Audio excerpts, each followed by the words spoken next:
So if you go to archives.gov or foundersarchives.gov or founders.gov, you can find our true history. You really can. That all the stuff we weren't taught. So many important documents and letters, and how much the founders really focused on God.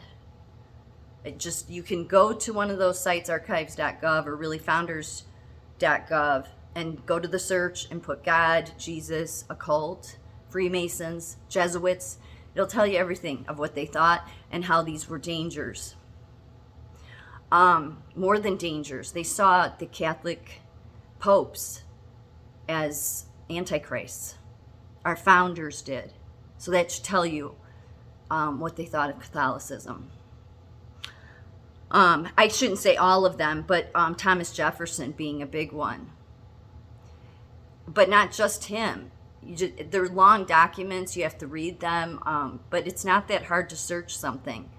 These are all things we should have been taught about the history, because it's right there, especially now that we have the internet. We've had it all this time and we didn't know. We just assumed what we were being told was the truth. But there's so many documents of how the founders, they struggled with the God stuff, but they really put it first. They did. They really tried to in so many affairs. And so all these people that say that are founders, all the lies, the liberals and even Republicans will say, the rhinos, they're just liars. God was really, truly, you can tell by their letters, so important. Just type in God or Jesus. They struggled too with the same thing that everybody does. You know, how does God, when does God intervene? When doesn't he? I mean, they even listed out. These are, we can only look at these four things as being a possibility for God. And obviously, their view was that God, some people believed God doesn't ever intervene. But the founders believed that's not true. They believed he intervened very little. But even you can tell by the way that they write, they're not sure. Not that they're not sure about God. They believed in God. You can see it in all their writings. They're definitely way smarter than all of us. Their writings are so involved. They're long, and it just kind of shows how they've dumbed down a lot of society. And we weren't taught all this stuff about how important God was in the founding. Instead, we're told the opposite, which is a lie. And especially, it was the biblical God. So, but it just goes to show they struggled with things. You can look up the occult. They had stuff on the occult, on the Jesuits, who were all problems, Catholicism, which they saw as an antichrist. You can look this stuff up. These were letters they wrote, Thomas Jefferson in particular, about the dangers of the Jesuits and them getting control in here. In fact, I'm going to play a recording so you hear the real history about what happened. Because a couple of them were killed because of the Jesuits. The Jesuits, either they would try to coerce you into doing what they wanted you to do, and this was your corrupt arm this was your Pope's henchmen. That's what it was. And so if they wouldn't willingly go along, they just kill them. That's what is said to have happened to Lincoln. It wasn't a lone gunman. How many times have we heard about lone gunmen, right? Well, Lincoln wasn't a lone gunman either. So, but even the Jefferson wrote in 1800 to Bishop James Madison about Freemasons and the Illuminati. They were dealing constantly with people that were trying to destroy. They got in here. They did get in here, obviously. But it's just interesting to read some of this. I've spent like most of the morning reading so many of these. So there's so much on the Jesuits, but I'm just going, instead of reading this, I'm just gonna play this. Okay, it's not very, I have two of them, it's not very long. But what this gentleman's pointing out in this is that he's relating Revelations, the Bible, really, because not just Revelations, but he's used the archives of the history and lined up a lot of this. But this is all in the history, what he's saying. So just listen. It's not too long, but it's fascinating. In creating the District of Columbia in Virginia, Maryland, Virgin Maryland, and the founding of Jesuit Georgetown University in 1789. Jesuit Charles Carroll was the controller of Freemason President George Washington. The satanic Masonic design of the District of Columbia, the war goddess, and the Roman fascist symbols on the U.S. Capitol and in the U.S. House of Representatives represents Rome's authority in those places and the God whom they serve. We see their control in the Jesuit stronghold of San Francisco, which was founded in 1776. We see it on the Great Seal, which tells the secret destiny of the United States of America. Rome helped found the USA, so though it seems like the most powerful nation in the world, it's really Rome's District of Columbia that holds the power. Even though the Society of Satan and Rome helped create the USA, they've had to work to take systematic control of it covertly so that they don't wake up Americans to their authority over them. Those who control a country rewrite history to hide incriminating facts. Let me show you what U.S. President said about the Jesuit Superior General, because they didn't teach us this in school. John Adams wrote to Thomas Jefferson in 1814 about the Society of Jesus Rebirth after the popes removed their authority, and its danger to America. I do not like the resurrection of the Jesuits. They have a general now in Russia, in correspondence with a Jesuit in the United States, who are more numerous than anyone knows. Shall we not have swarms of them here, in as many disguises as only a king of gypsies can assume? If ever any congregation of men should merit eternal perdition on earth and in hell, it is this company of Loyola. Jefferson replied, like you, I disapprove of the restoration of the Jesuits, for it means a step backward from light into darkness. Adams wrote back to Jefferson, the society has been a greater calamity to mankind than the French Revolution or Napoleonic despotism or ideology. It has obstructed the progress of reformation and the improvement of the human mind and society much longer and more fatally. Before I show you the evil of the Society of... So that's one. That one's the long one. There's a short one here. And this is all he's reading from. Go to archives.gov. Like I said, put in occult, put in Jesuits, put in Freemasonry, Illuminati, put in Jesus. They wrote about all this. Our history, our teachers, our schools, no matter what generation you were, you didn't learn about this. I didn't. I doubt my parents did. We know the millennial generation didn't.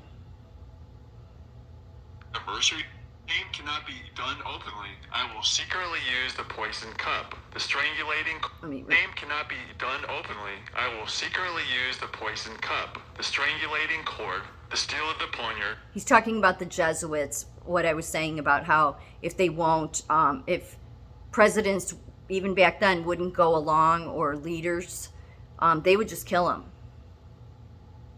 Or the leaden bullet, regardless of honor, rank, dignity, and authority of the person or persons. Now, there's much more to the oath, which you can look up online, but I'm pointing out their command to kill authorities who oppose them. Did you know that John Adams and Thomas Jefferson, who both opposed the Society of Jesus, both died on the same day, on July 4th, 1826, the 50th anniversary of the Declaration of Independence? What are the odds? They opposed the Jesuit Superior General, and the Society of Jesus upheld their oath to use poison to take out opposition, no matter the rank. And no autopsies were performed to prove that they were poisoned. Did you know that President James Monroe died 5 years later, on July 4th, 1831? Again, what are the odds? He supposedly died from TB, but the symptoms are basically the same as arsenic poisoning. The Monroe Doctrine opposed the Jesuit Superior General, and he paid the price. President William Henry Harrison was elected on March 4, 1841, and served only 35 days, and then he got sick and died. He defied the Jesuit superior general in his inauguration speech, and he also opposed the annexation of Texas, which the Society of Jesus needed to push the slavery issue. John Tyler took his place, and the annexation of Texas was approved within a few months. President Zachary Taylor only served from March 1849 until his death in July 1850, when he got violently sick on July 4th. Go figure. He fought the poison for 5 days and died on the 9th. He opposed the expansion of slavery and refused to sign a compromise that the Jesuit superior general wanted. Millard Fillmore took his place and was more malleable to the Jesuit superior general's will, and he signed the compromise that Taylor had refused. President Abraham Lincoln opposed the Society of Jesus. Lincoln said to his friend Charles Chinnicky, who used to be a priest in the Church of Rome, "I am so glad to meet you again. You see that your friends the Jesuits have not killed me, but they would have surely done it when I passed through their most devoted city, Baltimore, had I not passed by incognito a few hours before they expected me. We have proof that the company which had been selected and organized to murder me was led by a rabid Roman Catholic called Byrne. I saw Mr. Morse, the learned inventor of electric telegraphy. He told me that when he was in Rome, not long ago, he found out the proofs of the most formidable conspiracy against this country and all of its institutions. It is evident that it is to the intrigues and emissaries of the Pope that we owe in great part the horrible Civil War, which is threatening to cover the country with blood and ruins. So many plots have already been made against my life that it is a real miracle that they have all failed, when we consider that the great majority of them were in the hands of the skillful Roman Catholic murderers, evidently trained by Jesuits." But So that's what our founders thought, and it's even more than that what they thought about the Pope, the popes, that they were a danger, and that they were sending the Jesuits, and they killed many of our leaders. So why wasn't that taught to any of us? Could it be? Well, it's obvious. It's because that's who's been controlling this country, and we have administrations, obviously, that went along with it willingly and did a lot worse than that. I don't think Trump went along with it, obviously, because they just seem to be falling apart about him. But we were not taught any of this. And back when I was younger, we didn't have the internet, so you couldn't look it up. But instead of just assuming that whatever your teachers told you in school was the truth, you might want to go on archives.gov or founders.gov. Hopefully they don't change it. You never know. I think because it's a government website, but then look at who's in the White House, who wants to go after all the MAGA people. Isn't that nice? That's a result of him being a weak president, Biden. He's just a weak man that has just run around and has done disgusting things not long all through his life, him and his crime family. And so now he wants to project everything that he and his administration is onto the people that supported Trump. No, we support America, and that's why we support Trump. So he's the authoritarian. Look at the red flames he had up, the red lights. Could it have been any more dark? I mean, I actually think it's comical. I do, because they're showing who they are. It should be obvious to people. But do you know how many people I've asked if they saw that? And I don't really watch Biden's speeches, but I did watch part of that because I had heard about the whole staging of it. But people didn't even know about it. There's so many people in America that they want nothing to do with politics at all, which I sort of understand. But those are also the people that they don't think anything can ever happen to this country. Clearly, it is happening. So, and it's because of who is in the White House. So, but there were many people, Republican and Democrat before him, excluding Trump, that were just as bad. So we were not given the right history. This all lines up. It's the reason the Catholic Church has been so big. It's because they wanted it to. And yet Jesus talked about these leaders with their robes and their hats. I mention it so many times because that should be the red flag to every Catholic. Like they're an example of everything Jesus was like, no. And yet that's who so many people, because they give such complicated teachings, and really give their own teachings. It's not biblical. They'll tell you it is because they twist the Bible. Isn't that why God said that you do not, be careful not to let yourselves be deceived? Many will come in my name. So if our founders of America, who were fleeing tyranny because they wanted to worship Jesus Christ, saw Catholicism as a threat, and it was the Jesuits that were the henchmen for the Pope, then I think it's a pretty safe bet that Catholicism is not a good religion. We've just been all deceived by it. I truly don't think there is one denomination over another at all. I think it was simple. God wanted us to just stick to the Bible. That was it. No denominations, no this, no that. The church wasn't an actual building. It can be, but that's not what Jesus was talking about. He was talking about the people themselves being the church, and it didn't necessarily mean they were in America. It just meant anywhere in the world that placed Jesus first. And yet I see in so many of these letters how our founders really worked so hard to place that as being the number one. And there were so many people, like different letters.